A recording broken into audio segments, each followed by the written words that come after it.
So I thought I'd discuss which games I thought would be the best to watch in this week's. Um, this week, 5/29 being to June 4th. Unfortunately, I'm recording all this on Tuesday, May 30th, so I missed yesterday's game. But oddly enough, I actually had the Washington Nationals versus San Francisco Giants.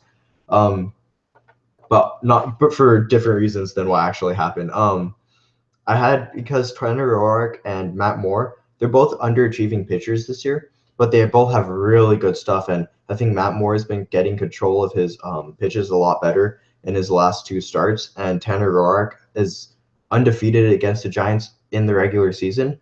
His lone loss to them was in the playoffs, where you remember in the NLDS in 2016, I want to say, or 2014. Um, it went to 18 innings and yeah, it was 2014. Sorry, it went to 18 innings and he was on the second inning of his him coming in late, and that's when he gave up the big fly to Brandon Belt. But this game was also nationally televised on ESPN, and it's just funny. It's ironic that I picked this game to be the game to watch on Monday, and there ends up being a fight between Bryce Harper and Hunter Strickland. Um, I don't know. My thoughts on that was I think it was very obvious Strickland pegged him on purpose.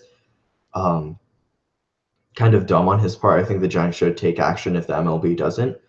He does need to be disciplined for that, even though everyone everyone who's come in contact with him off the field, they say he's like a super nice guy and he's just really competitive. And he didn't like that. He felt like Bryce Harper showed him up in the NLDS when he hit both of his two of the home runs off of him. And I think Bryce Harper should probably get suspended too. He did intend to throw a helmet at Strickland, and luckily it slipped off because just flying projectiles aren't a good thing. And the fight did escalate quite a lot, and it was like one of those old MLB fights where punches are actually thrown, bodies are actually flying. So that was actually kind of entertaining to watch, but not for the right reasons. Um, but yeah, so that was my Monday's game. For today's game, I have the Dodgers, who are going with Kenta Maeda, versus the St. Louis Cardinals, who have Michael Wacha on the mound. Maeda had his rough start to the season, but in his last three games he's pitched in, he's collected W's in all of them, but he's looking like his former self, where he had the consistent release point. He never really missed his spots. He's really good with his pitch count, doesn't walk a whole lot of batters. And Wacha is also rebounding from a pretty subpar year last year.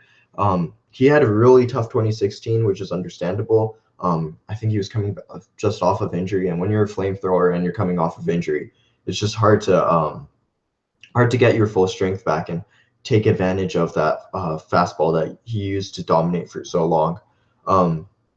But he's dialing it up again, and he's returning. His numbers are returning back to the career norms he's used to enjoying. So I think today that would be a good game to watch.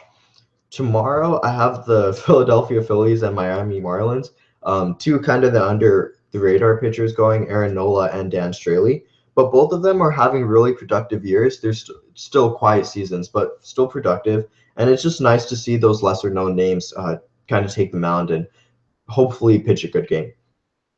On Thursday, June 1st, there's not a whole lot of games going on that day. I don't really have one to recommend for this Thursday.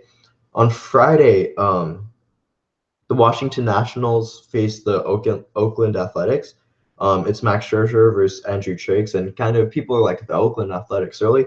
But the Scherzer is always a ton of fun to watch. I think he just had 13 strikeouts in his previous game he pitched, and Andrew Triggs is having a surprisingly great season himself. Maybe if Bryce Harper is still suspended till Friday, I think that would be kind of a severe punishment. But maybe the A's will have a chance, because just that middle of the order bat does change the lineup a lot. I would still expect the Nationals to win. Their lineup is really deep, but just losing that middle of the order power bat does change the kind of pitches Ryan Zimmerman would be getting. Trey Turner may not maybe pitch too more aggressively too. Small things like that. So Saturday, I have the St. Louis Cardinals again against the Chicago Cubs.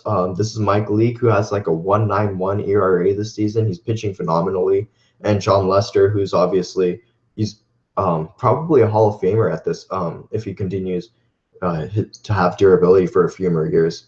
And both teams they've had their rivalry, and they're both battling for the top spot in the division this week. Fortunately, I'll be lucky enough to go to that game. My cousin's taking me. I fly out to Chicago in a couple hours. And then Sunday, the last game I have to recommend, again, it's St. Louis Cardinals and Chicago Cubs. So the Cardinals actually came up here 3 times, and the Cubs came up twice. But it's just nice seeing another, it's very competitive division with 2 powerhouses going at it. They both have a long history of being baseball towns. Baseball's like very rich, like a very big tradition to fans in St. Louis and Chicago. And so that always brings more intensity. And it's the Sunday night baseball game. And I guess most importantly, Michael Wacha is pitching again, and Kyle Hendricks, who actually led the league in ERA last year, and he's still having another good year. His changeup is still giving batters a really hard time. So those would be my games to watch this week.